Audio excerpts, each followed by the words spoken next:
Asam yang ada di lambung itu kalau dilempar ke muka ya kobong. Bagaimana tubuh kita bisa terkena GERD atau asam lambung? Simak video penjelasan dari Dr. Rita berikut ini. Caranya gini, GERD itu adalah singkatan dari Gastroesophageal Reflux Disease. Pada dasarnya GERD yang kambuhan itu sudah dari dokter spesialis penyakit dalam untuk dilakukan namanya pemeriksaan namanya endoskopi. Endoskopi itu pemeriksaan yang selangnya dimasukin lewat esofagus terus dilihatin nih kondisi epitel di lambungnya itu seperti apa. Nah, yang kedua adalah kenapa bisa terjadi GERD itu karena ada aktivitas asam lambung yang berlebihan di dalam lambung.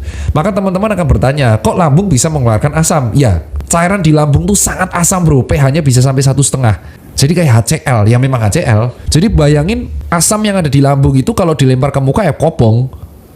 Jadi dan yang bisa menahan Asam lambung itu cuma dinding lambung. bayangin ya, sekuat itu dinding lambung. Bayangin ya. Nah, bayangin tuh. Jadi tujuan asam lambung itu adalah untuk membunuh mikroorganisme yang masuk dari mulut. Seperti kalian tahu, sebersih-bersihnya makan kalian itu pasti tetap akan ada potensi mikroorganisme yang masuk ke dalam melalui makanan atau cangkem kalian itu, ya kan?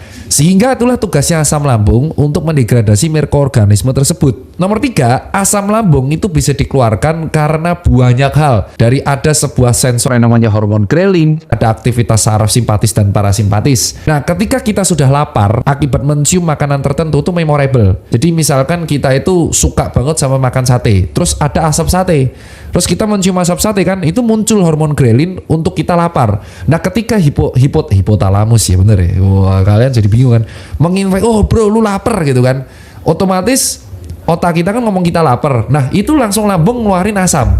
Nah, kalau itu nggak diisi makanan, maka asam lambung itu kan bingung mau mencerna apa bro.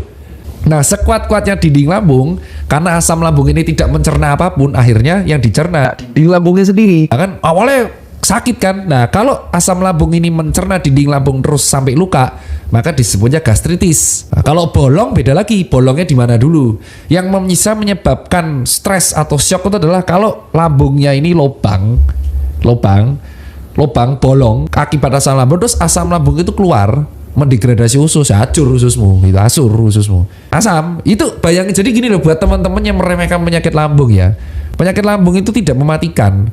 Untuk menuju mematikan sampai lambungnya bolong itu tuh perlu proses bertahun-tahun. Itu benar-benar keterlaluan kayak hidupnya kalau sampai lambungnya itu rusak habis karena asam lambung tuh. Nah, tadi kan saya udah bilang ya karena faktor bisa makanan. Nah, kalau asam lambung itu juga bisa dibiarin, dia bisa jadi naik ke esofagus. Naik ke esofagus jadinya heartburn. Rasanya tuh panas karena kan asam itu panas. Nah, kalau terus-terusan naik, nah menjadinya apa? Esofagusnya tuh berdarah.